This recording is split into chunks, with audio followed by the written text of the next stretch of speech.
So one thing I think I've heard both of us say a lot of over the last, I don't know, months, days, is the ever increasing rate of change in the economy, in our industry, which I guess is part of the economy, but just the ever increasing rate of change. And I don't think that's new. No. I think we've been feeling it for probably a long time, but I think we're seeing more of the effects. Yes. And I think that we're seeing our clients feel the effects and our teams are feeling the effects, et cetera. Right. I think so for those of you out there, if you are, I said for those of you out there and you like looked at the camera. By the way, if you're not watching us on YouTube, you can check out the podcast on YouTube. Just a little plug there. Keep going. So I'm sure there's lots of different examples. If you were to sit down and do an audit or an assessment of your team, your organization, you could probably find a lot of different effects of the ever increasing rate of change, technological innovation. What are they calling the fourth wave now? Right. Yeah. Where we have felt it is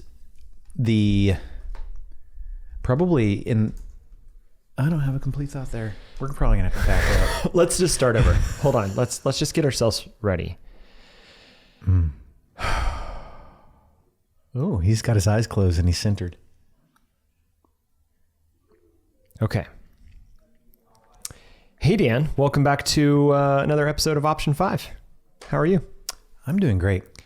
If you don't know, we are filming this for YouTube and for your audio platform of choice. But if you're watching us on YouTube, you might get the pleasure of seeing our lovely backgrounds that we tried to change up, although we totally had to superimpose last week's. It looked a little superimposed. Yeah, it was obvious. This one, on the other hand, I found on Unsplash. It's probably someone's intellectual property for art. So I'm sorry if I stole your art. Do we need to give credit? I think I'll try to find it and then we'll give credit somehow. I mean, it's an interesting painting. It's very lovely. Oh, man. It's soothing. You've got a babbling brook there. I assume my family lived by the brook. Well, your last name, that would make sense. Yeah. But yeah, you've got a buck there. Maybe, I guess if you want to call it a stag. Oh, right. He looks a little thin. He's got some kind of ribs showing through there or something. He does. Anyway, so if you want to, check us out on YouTube. You can zoom in. I don't know if you can zoom in on YouTube, but take a look at that background and see what you think. To give us a little comment on our YouTube channel there. We've been talking, if you've been watching Option 5 for a while now, you know that we've been talking about product teams, how they work, and then it led us to think maybe we should go a level higher than just the product team. And let's start thinking about what's really truly led to the success of Crema. Right. And product teams are one of those things, cross-discipline teams that are working together towards a common goal. But I think also, if you kind of go back to the top, it's about an organization that really focuses on being prepared to learn. And one of the reasons why is we believe that things are changing a bit faster than they ever have before. Yeah. I remember, I know this was several years back, you and I went to a conference and we attended a talk. I don't know if both of us were at that one. It was a breakout session. And the speaker was saying we are in a time of meta change. Oh, yeah. Meaning the rate of change is changing. So it's meta. So we always know that, companies, any organization, things evolve, things change, especially with technology. But because of technological advances, both software, hardware, you name it, the rate of change is getting faster. Yeah. And so whereas the business life cycle for a company maybe back in like the 1960s, 70s, even 80s could have been years, it's now could be in a matter of months. So fast. I mean, I think people always say, well, you work in technology. I bet that's hard because it changes so fast. And I kind of want to say back to them, your industry is changing that fast as well. You're just not paying attention. Right. It's everybody. Right. It's everything. Now, technology is definitely a driver in that change, but I think you have way more people doing way more things with way more resources and abilities because of technology that they can accomplish more faster. It's hard to keep up. Right. And it's not just, you're not just a tech company if you create technology. That's right. That's right. You're a tech company if you use state-of-the-art technology in the process of making your good or delivering your service. Yep. So if you are, if your competitor upgrades their system state-of-the-art, whether it's distribution or anything that helps them from an operational standpoint, you could be at a disadvantage and you could enter into that business downturn, business cycle downturn faster than you thought, purely because of a technological innovation from your competitor. It used to be so much harder to do things. Mm-hmm.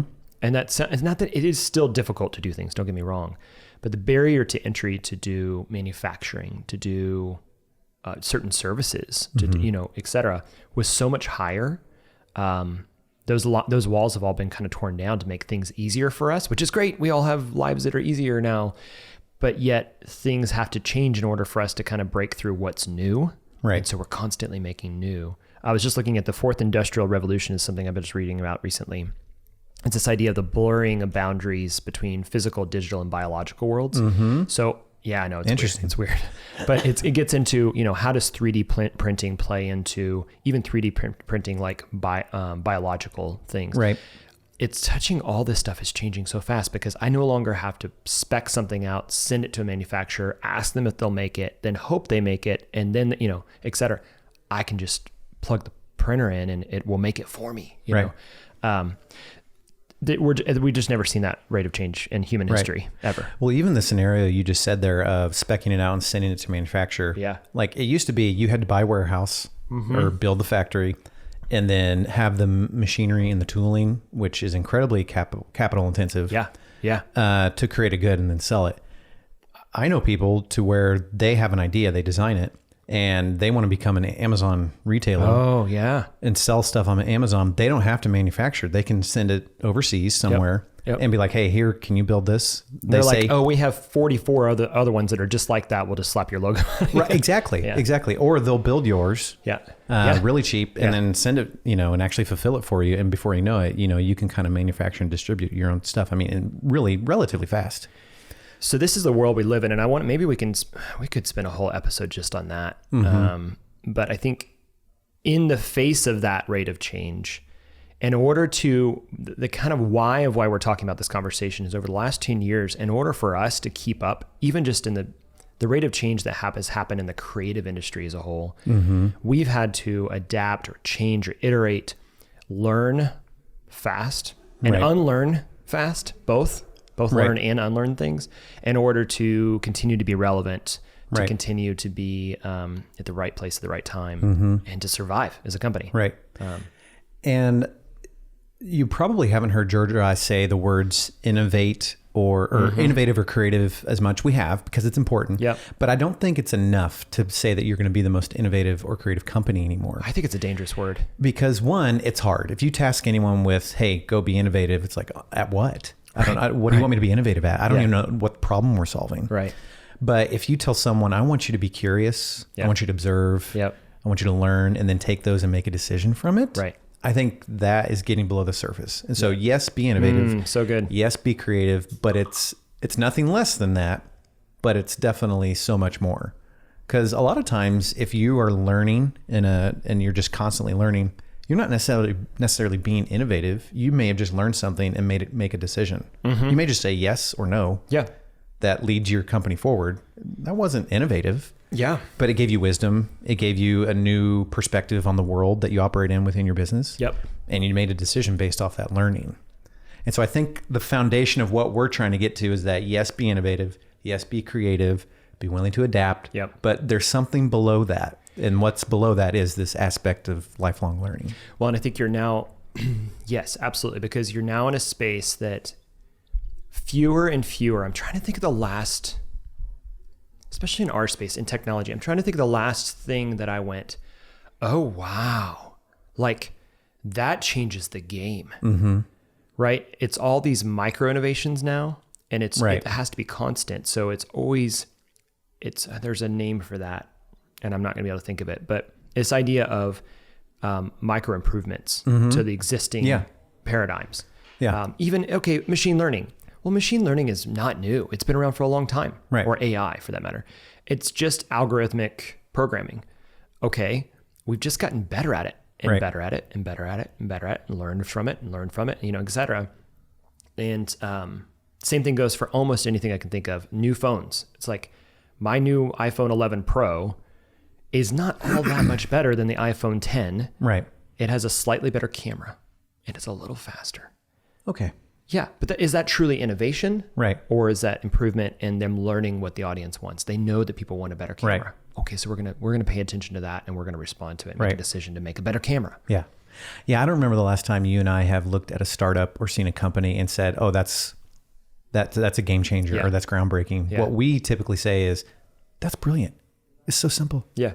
Why couldn't we have thought of that?" Yeah. Like, it's, again, those micro improvements. Right. And I think it's probably from someone who was observing, paying attention, saw a need, and created a very simple solution. Took the risk to go after it, which does come back to our option 5. How this all ties back together as well is the option 5 idea of, the fifth option is a little bit like take the risk and go for it. And I don't want to lose that heart in our conversation, because part of learning is saying, I have to do the risky thing of making a decision to then move forward, to start experimenting or start trying to figure out if my assumptions are true or if the thing I've been observing is real. But there's a bit of risk in stepping into that, and that's okay. Right. Of course, then I'm not as hard as saying, like, what is it, the adage of like, fail early and fail fast. I think it's such a dumb thing to say. Yeah. I don't know. I get what the mindset of it is. It's like, be willing to take risks. And failure's not bad. You learn from failure. And maybe that's something we should talk about in the book or in this conversation, is that you do learn from making mistakes. Oh yeah. Failure's the best teacher. I completely agree.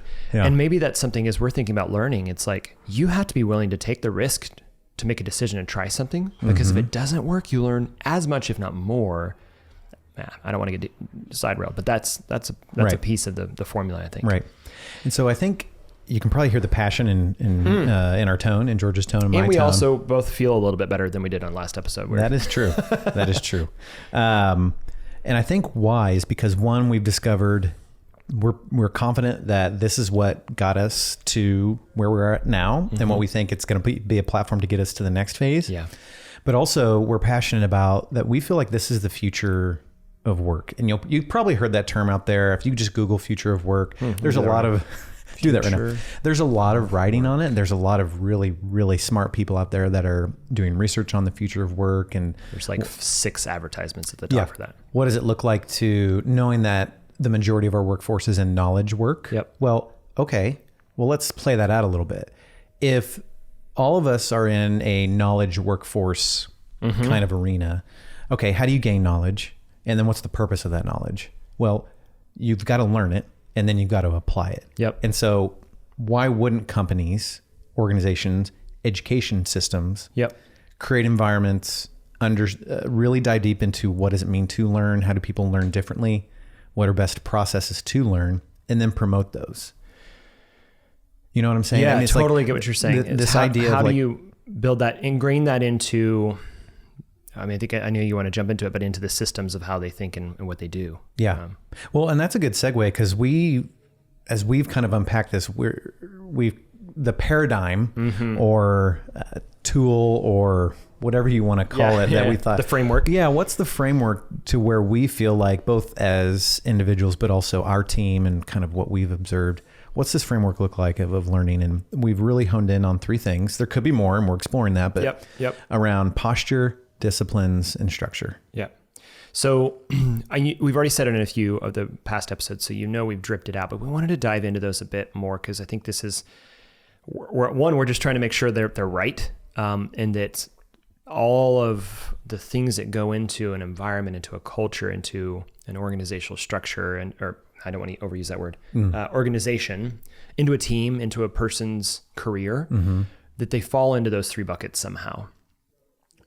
There's an argument that some of them fall into multiple buckets, and so we can explore that as well. But the three that we had, like Dan said, is posture, disciplines, and structures. So let's start with postures. Yeah. How would you define what a posture is, or do you want me to jump? You got it. Jump in. Yeah, I would think, as you think about posture, picture yourself arriving at your new job on the first day. It's your mindset. Hopefully, it's the mindset you bring every day. Yeah. But are you it is personality, but it's a lot more than that. It's the type of mindset and attitude you want to have. Yep. It's your level of emotional intelligence. Yep. It's being aware of the emotions of those around you, but also the emotions that you have. And it's just this, you're bringing yourself. It's really focused on the individual. However, the way individuals bring themselves to work affects the posture of the team. Yep. And then the posture of the teams affect the posture of the organization. So if you think about it, if you were to define someone who's a good learner, let's list off those adjectives, and those would probably help you define what we mean by posture. So someone is humble. Yep. They are willing to say, I don't have it all figured out and I don't know everything. Yeah. And I'm okay not knowing everything. Yeah. So I'm bringing this posture of humility to work. Yeah. I have a posture of curiosity. Yep. I'm willing to ask why. I'm willing to ask tough questions. Yeah. Maybe questions that people aren't willing to ask. So there's this posture of curiosity. And then there's this posture of probably being agile, flexible in your thinking, open-mindedness. The willingness to unlearn and learn. So Absolutely. I love, oh my gosh, Reid Hoffman talks about unlearning is one of the primary things he looks for in anybody he hires, especially leaders, because he wants leaders that are willing to let go of their old ways and move into what's next. And so I think that's exactly what you're saying. If you're agile, you're truly willing to say, I'm not holding onto this too tightly. Holding loosely. I can't let go of it. I think that's a posture, holding things loosely. I think that's something you and I do pretty well, which I think has played into us being able to not be the bottleneck of Crema, which I think is another thing leaders can learn from this, is this idea of being able to say, spread the knowledge, spread the decision making. It's a posture of holding things loosely. That's good. Okay. I think also with postures, you touched on it. Feelings, people oftentimes run away from the term feelings because it sounds too feely. Yeah, it's too gushy.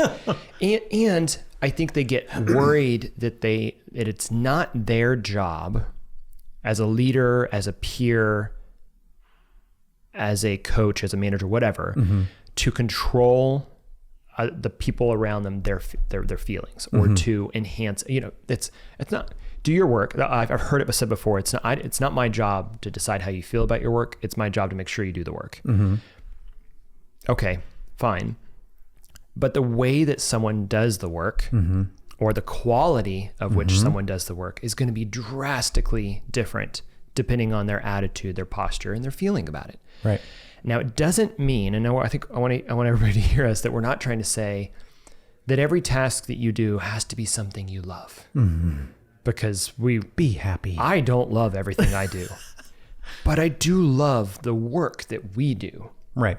And so I know that sometimes I have to do the hard, crappy things with a good attitude because the outcome will be great. Right. That was one of the advice I got from the coach, our executive coach that we were working with in London, where he said, here's the deal. You need to work on, how does your ability to hand things off onto people, which I'm very good at doing, almost to a bad point. How do you think that makes other people feel? And I said, I don't want people to feel bad. They just seem willing to help me. Yeah.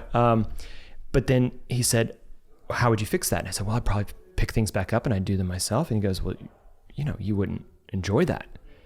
And he goes, you just want to enjoy what you do. I said, well, then now I'm stuck in a hard place. And he goes, no, you have to think about the outcome of how it would serve them is actually enjoyable. The doing the thing is going to still suck. That's okay. But the posture all the way through has to be something anyways, I think that's where posture can be such an incredibly powerful tool. I really, really like that. And I love using the idea of joy and happiness as a way to think about it, because he also talked to us about standing and state. Oh, good. And so I feel like happiness is a state, but your standing can still be joyful. That's right. Like you can go home from work, a bad day, or you can come to work, maybe it's been a bad morning. Yeah. And you can still have... Kids were not where they needed to be. Yeah, you can still have joy. You can still find joy as part of just of who you are. Yeah. It's kind of in your inner core of like, yes, I can find joy even though I'm really frustrated right now. Totally. Because happiness is like, and I think going back to leadership, we can't control happiness. No. Happiness is fleeting. No. Yep. But we can really ask people, what gives you joy in your work? Yeah. Let's focus you on that. Because you may not be happy today, and I'm going to let you know about it, that maybe your attitude's not a little good, but I can still know that you're finding joy in collaborating, you're finding joy in your work, and you're also finding joy in learning. Yeah. And it doesn't always have to be directly positive. Right. So one of the things that I've been doing, this is fairly recently, in the last couple months, I've stepped back into coaching a slightly larger team recently. And on my one-on-ones, one of the first things I do is actually have them use a Miro board, or you could use sticky notes, it doesn't really matter. And they have 2 dots. And actually I do this at home with my kids too. And they have 2 dots that they're allowed, because it's not binary. It's not, I'm only happy and I'm only mad. Yeah. You're not limited to one feeling. Yeah, right. We're multifaceted people. Right. But so what I do is I say, this person feels is literally what it says. That's the name of the file for them. And they have to go, I feel these 2 things.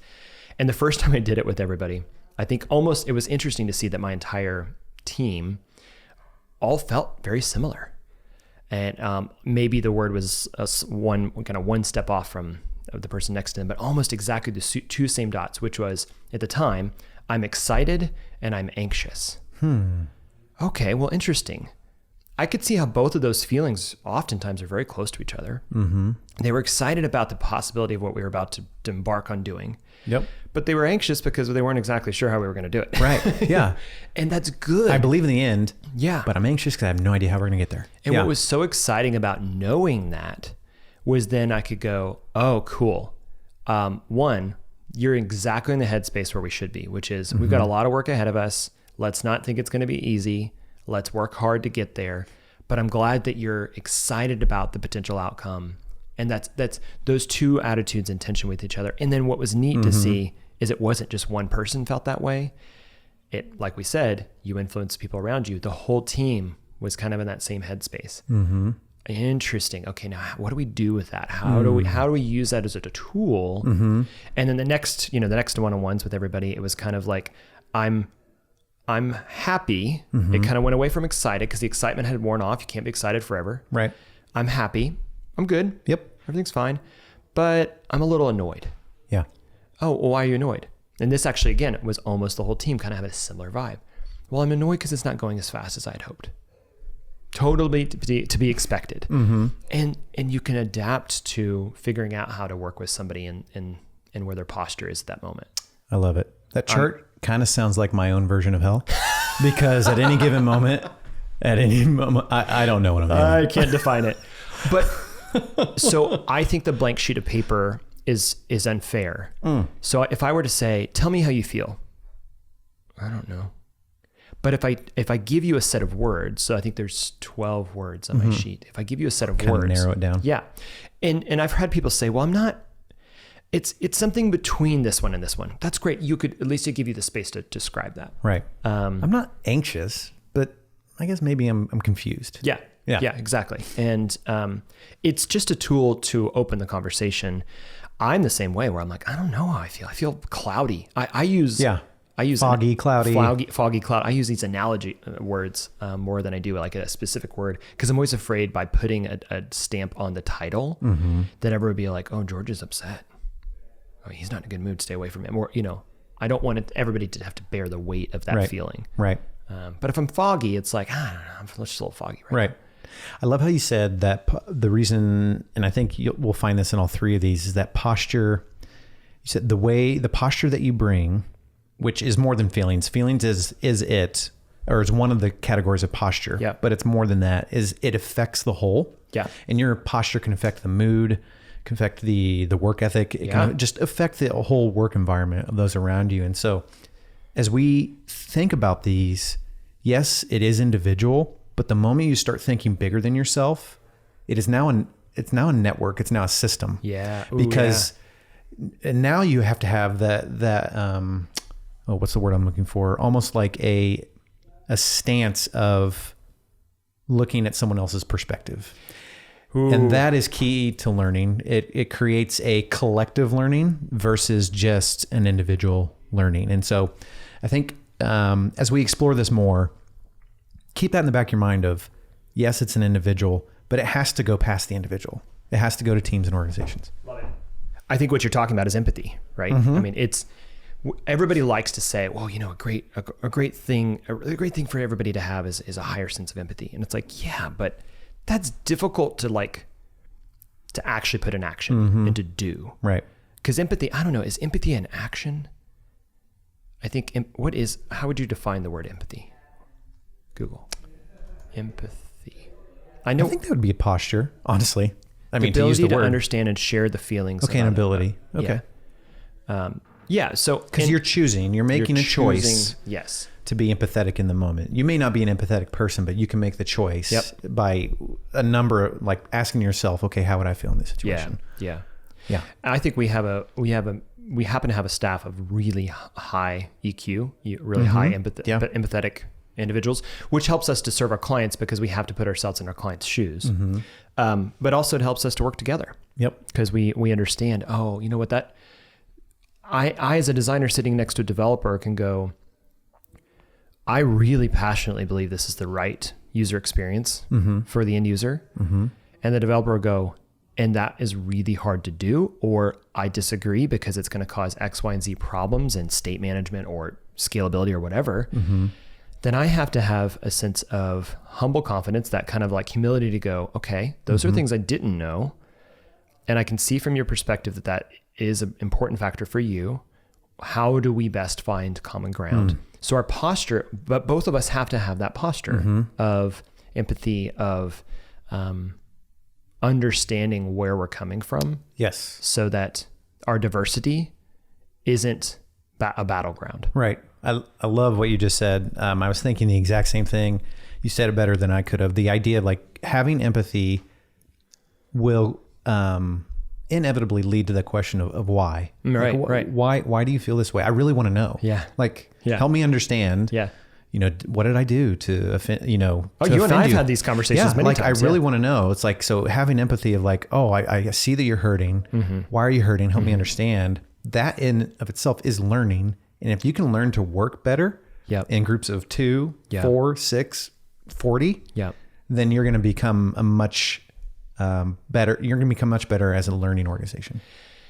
And I think the challenge that I would give, going back to what we talked about early on in the first couple seasons of the podcast, is if we still believe that cross-discipline work is where best work is done because of the diverse views, so that you kind of catch all the what ifs and you actually can create a better solution together because of that diversity, then that this posture topic becomes even more important. Absolutely. And it's completely interconnected. Yeah. It's like diversity is what we might call a structure, possibly. And then you are bringing a posture of empathy. Because it's not so if I'm a puppeteer and I'm putting around a table diverse people and they're not allowed to talk or whatever because I'm a puppeteer. Right. Ooh, this is interesting. I want to see where this analogy goes. Me too. If only we could control our people. That in of itself won't do any good. Just having diverse people. Yes. But if people are allowed to talk because they've brought a posture of humility and empathy. That is when a cross-discipline team really starts to work well together because they are learning. They're asking each other questions. Ooh, I know you are different than me. You have a different perspective. Yes. Tell me why. Help me understand your viewpoint. I'm going to tell you my viewpoint, and then let's learn from one another. But it's not just enough to be different. You have to have that posture of empathy, of learning. I think what we're going to dive into we probably won't have time to dive into the other ones today, but when we do get into structures and disciplines, what's really interesting is the postures. You can change your postures by changing your disciplines. Yes. You know what I mean? Yep. All of these all these strings pull on each other. And I think that's what we want to talk about is these systems and networks as we start to think about how might I change my posture to better serve this moment, or how can I take check of my posture right now? Well, I need to put a discipline in place, like having a chart. Right. Each of my one-on-ones.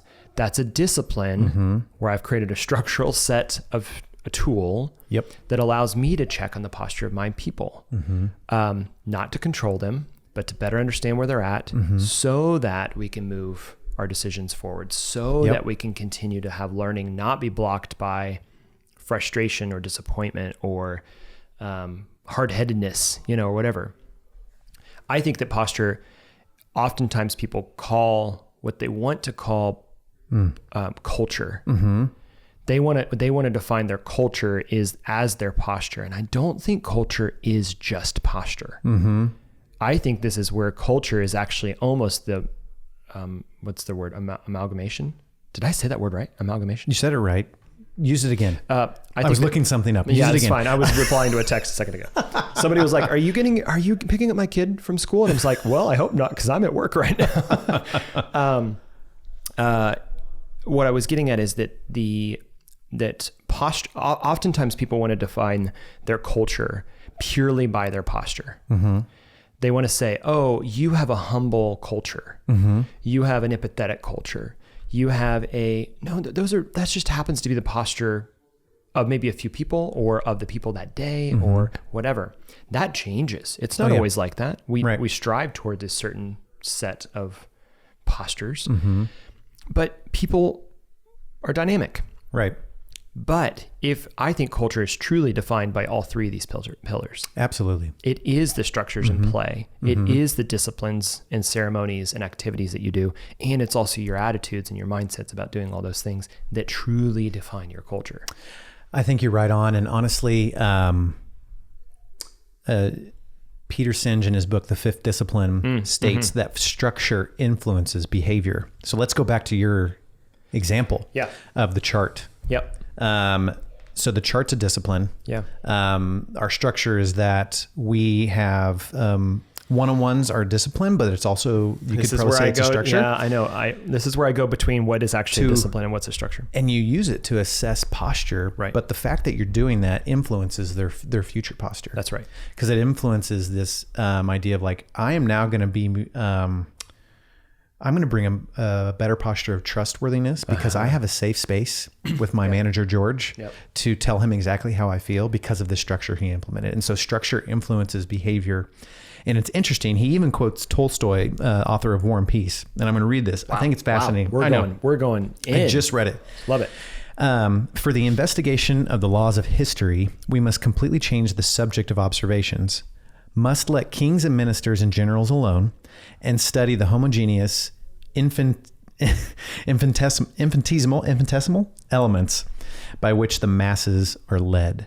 No one can say how far it has been given to man to advance in that direction in understanding the laws of history, but it is obvious that only in that direction lies any possibility of discovering historical laws, and that the human intellect has hitherto not devoted to that method of research 1/1,000,000th part of the energy that historians have put in the description of the doings of various kings, ministers, and generals.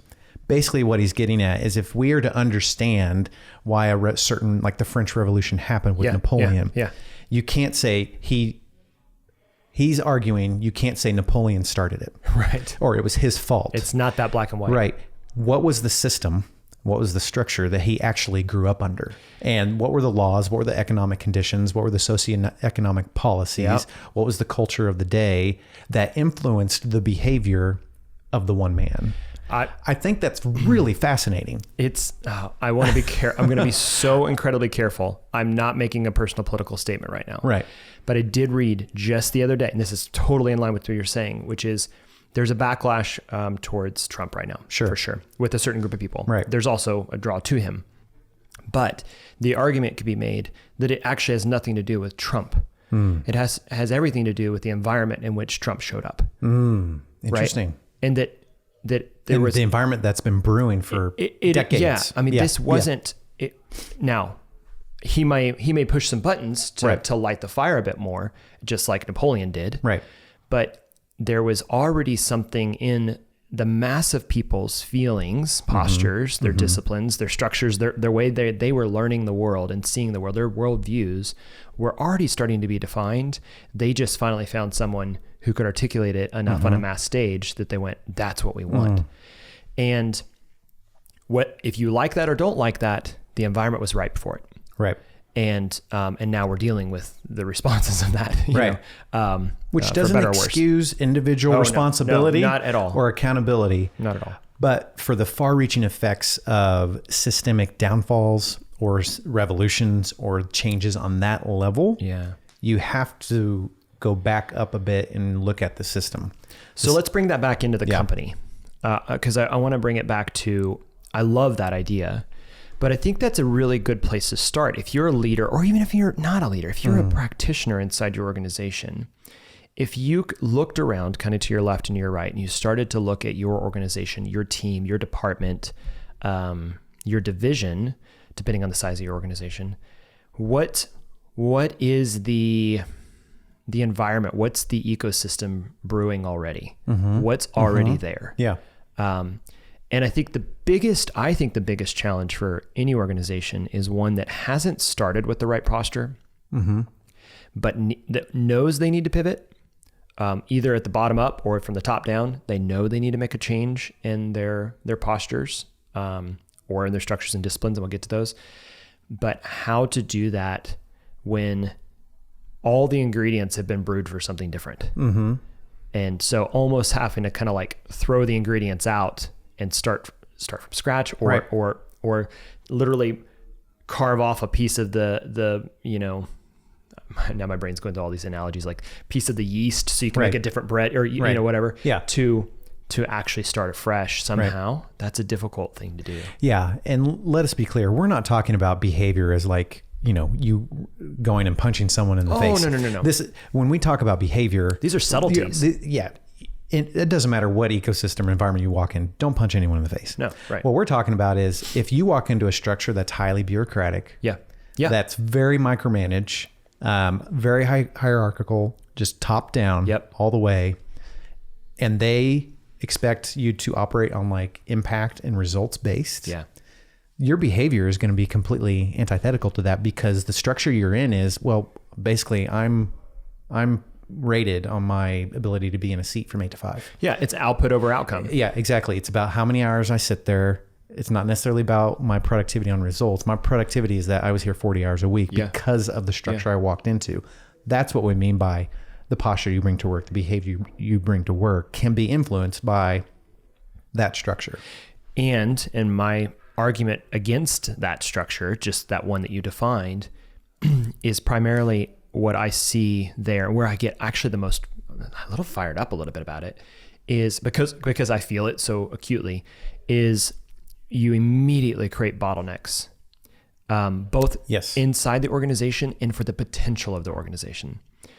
So you create bottlenecks and silos, which I think are the two, in my opinion, two of the worst things that an organization can have is bottlenecks and silos. If you have someone who is pushed to the sidelines and not able to have influence, be able to work with somebody else with a differing view to move an idea forward, then no innovation is going to happen. Then you're not going to move your technology forward or your new line of business forward or whatever that is. You're going to be stuck. Yep.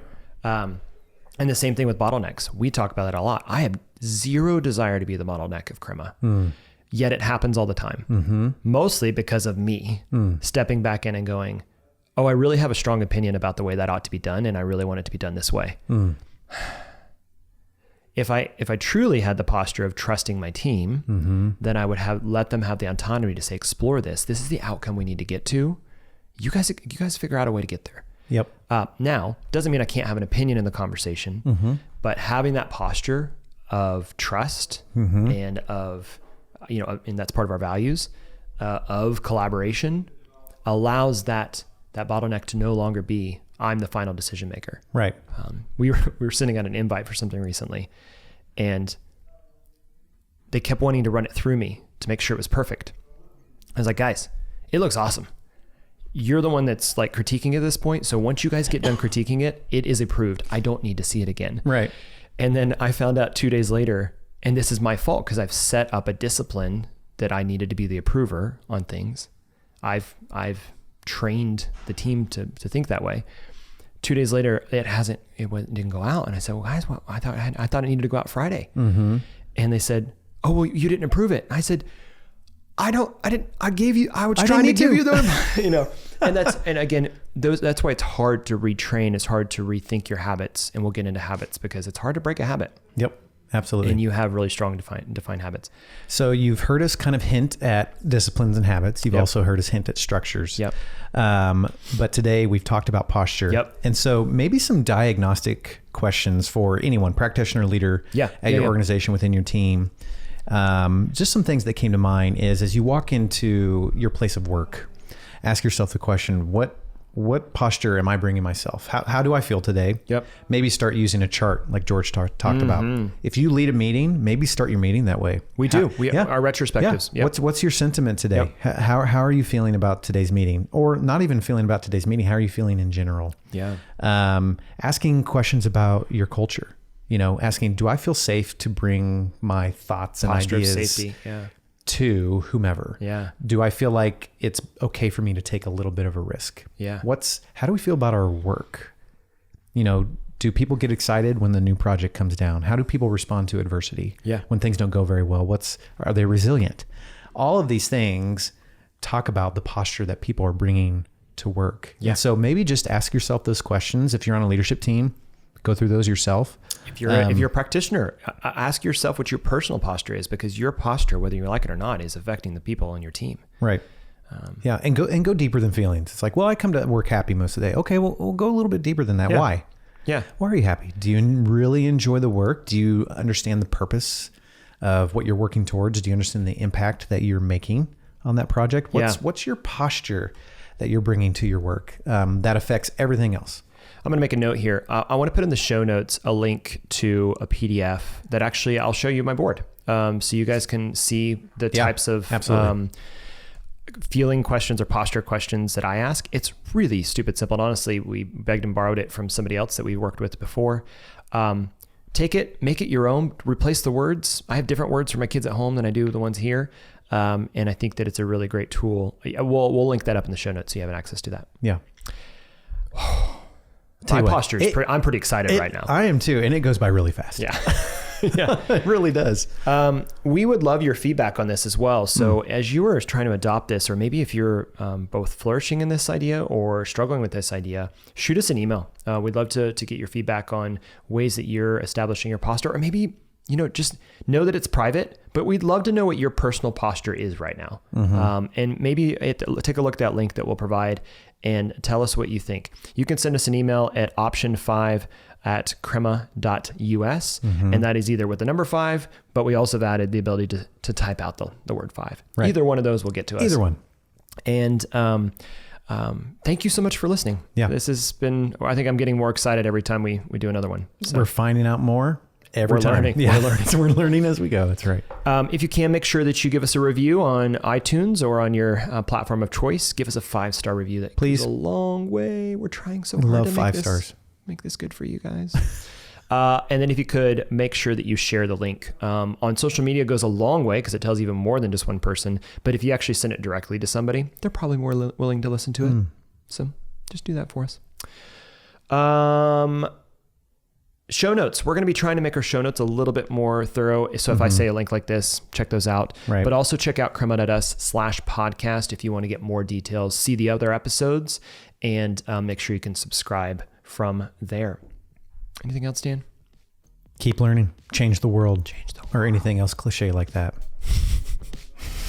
Achieve your dreams. Go for Love what you do. That's right.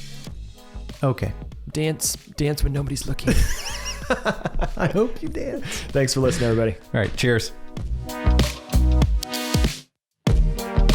Hi, my name is Sean Connolly. I'm a product designer here at Crema. I mostly work to design and prototype out web applications with clients, and I work with clients along with our product managers and directly with developers. I enjoy working at Crema because product design is really just the perfect combination of problem solving and visual design. And at Crema, we really have the ability to share our own ideas, and there's a ton of room to learn and grow while you're doing that. You should do the radio voice. Option 5 is a podcast by Crema, a digital product agency that creates web and mobile apps for disruptive companies and titans of industry. It is our belief that design, technology, and culture can help create a world where individuals and companies thrive. Learn more at crema.us.